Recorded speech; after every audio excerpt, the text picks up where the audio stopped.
Hey everyone, welcome to this explainer. Today, we're diving into a release that has absolutely set the watch community on fire. I'm talking about the highly anticipated Seiko SSK059. If you've been keeping an eye on the accessible mechanical watch space, you know exactly why this specific model is making waves. So let's just jump right in and break down every single detail. To really get the hype around this new piece, we kind of have to rewind to the original SSK launch. When Seiko dropped a mechanical GMT movement into the sub-$500 category, it was a literal game changer. Our source material summed it up perfectly, saying these watches sold like popsicles at the beach in July. I mean, the demand was just ravenous. People were dying for an affordable, major brand mechanical GMT, and man, Seiko delivered. Okay, let's look at our roadmap for today. First, we'll cover the accessible GMT revolution, then the anatomy of the polar dial, dimensions and case details, the bracelet trade-offs, and finally, wrap it up with a look at that reliable GMT engine. All right, starting off with Section 1, the accessible GMT revolution, a timeline of scarcity and hype. You know, to fully appreciate this watch, we really need to talk about the incredibly frustrating regional exclusivity that built up all this hype. So, after the explosive global launch of the first SSK series back in 2022, Seiko followed up in late 2023 with a field watch style, the black dial SSK023 for the global market.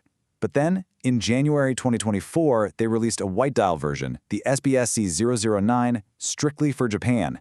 Global fans were left totally scratching their heads. Like, why keep this awesome colorway locked up as a regional release? The outcry was super loud. But thankfully, cooler methods at Seiko HQ prevailed. After a pretty agonizing wait, that white dial is finally available to the whole world as the SSK059. Moving right along to Section 2, Anatomy of the Polar Dial. We're talking light, bright, and vintage. Now, since this new dial is, without a doubt, the undisputed star of the show, let's focus directly on its design. We're actually going to coin a nickname for it right now, the Polar 5. It's just an incredibly fitting moniker for the SSK059, mostly because it takes some very distinct visual inspiration from the classic Explorer family of watches. That white dial or polar vibe just seamlessly integrates into the functional, fixed-bezel tool watch look we already know and love. If you look at these two variations side by side, it's wild. The underlying format is virtually identical, but just by inverting the colorway, it drastically shifts the watch's whole personality. The black SSK023 on the left? It's all business. Very serious, modern field watch tone. But the SSK059 on the right takes this bright, fresh approach. The high contrast of the white dial gives it this extra oomph, which makes that orange GMT hand pop incredibly well. It creates a really strong vintage feel, recalling some of those absolute classics from the late 60s and early 70s. Let's dive a little deeper into the dial itself. You'll notice it has this slightly grained, matte white finish that acts like a frosty backdrop for those silvery gray geometric indices. And the GMT text? Vibrant red-orange, right on the dial. But, okay, there is a distinct quirk here. Seiko made the genuinely odd choice to leave the raised Arabic numerals totally unloomed. Yeah, no loom on the big numbers.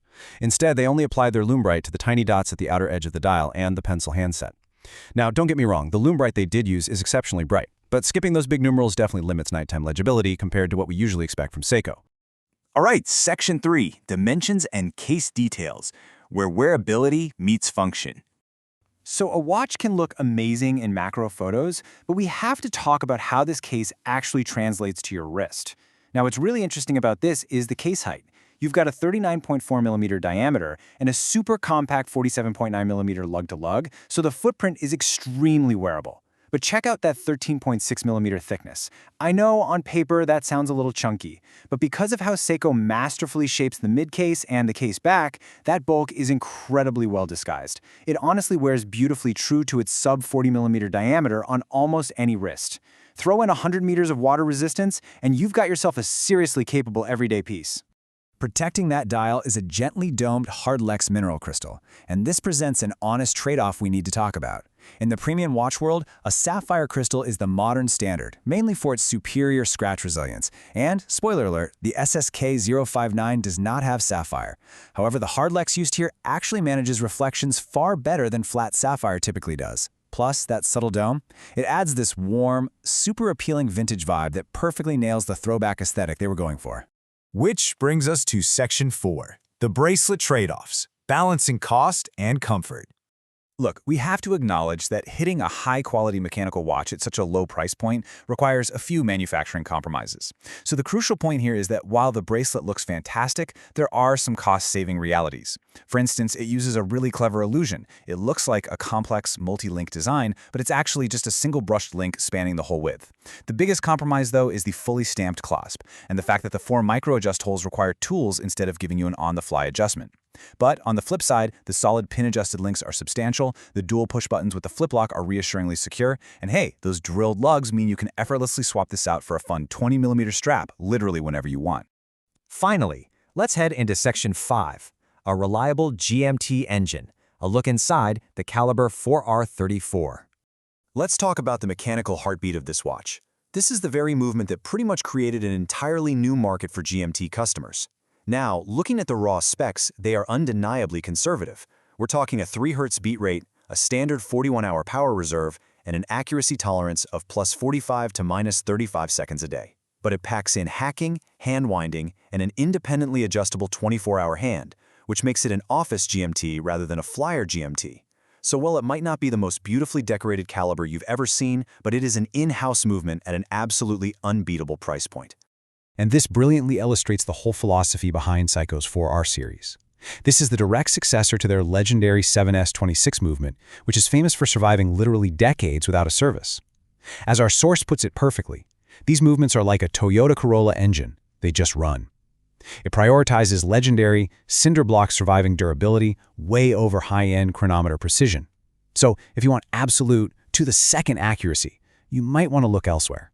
But if you want a proven, battle-tested, ultra-reliable caliber that will simply not quit, this is exactly it. Which brings us to the overarching context that makes this piece so incredibly important. Everything we just looked at, the awesome vintage polar dial, the highly wearable case, the reliable in-house GMT complication, it all comfortably sits right under the $500 mark. That is wild. It remains a totally class-leading proposition that allows virtually anyone to genuinely appreciate mechanical GMTs without breaking the bank. So as we wrap up this explainer, I really want to leave you with a final provocative thought. Knowing the specs, seeing the wearability, and understanding the history behind this release, what is your ultimate choice? Are you going to stick with the serious, all-business aesthetic of the black dial SSK029, or are you embracing the high-contrast, vintage pop of the new Polar 5? Think about what fits your personal style best. Thank you so much for joining me for this breakdown, and as always, keep learning.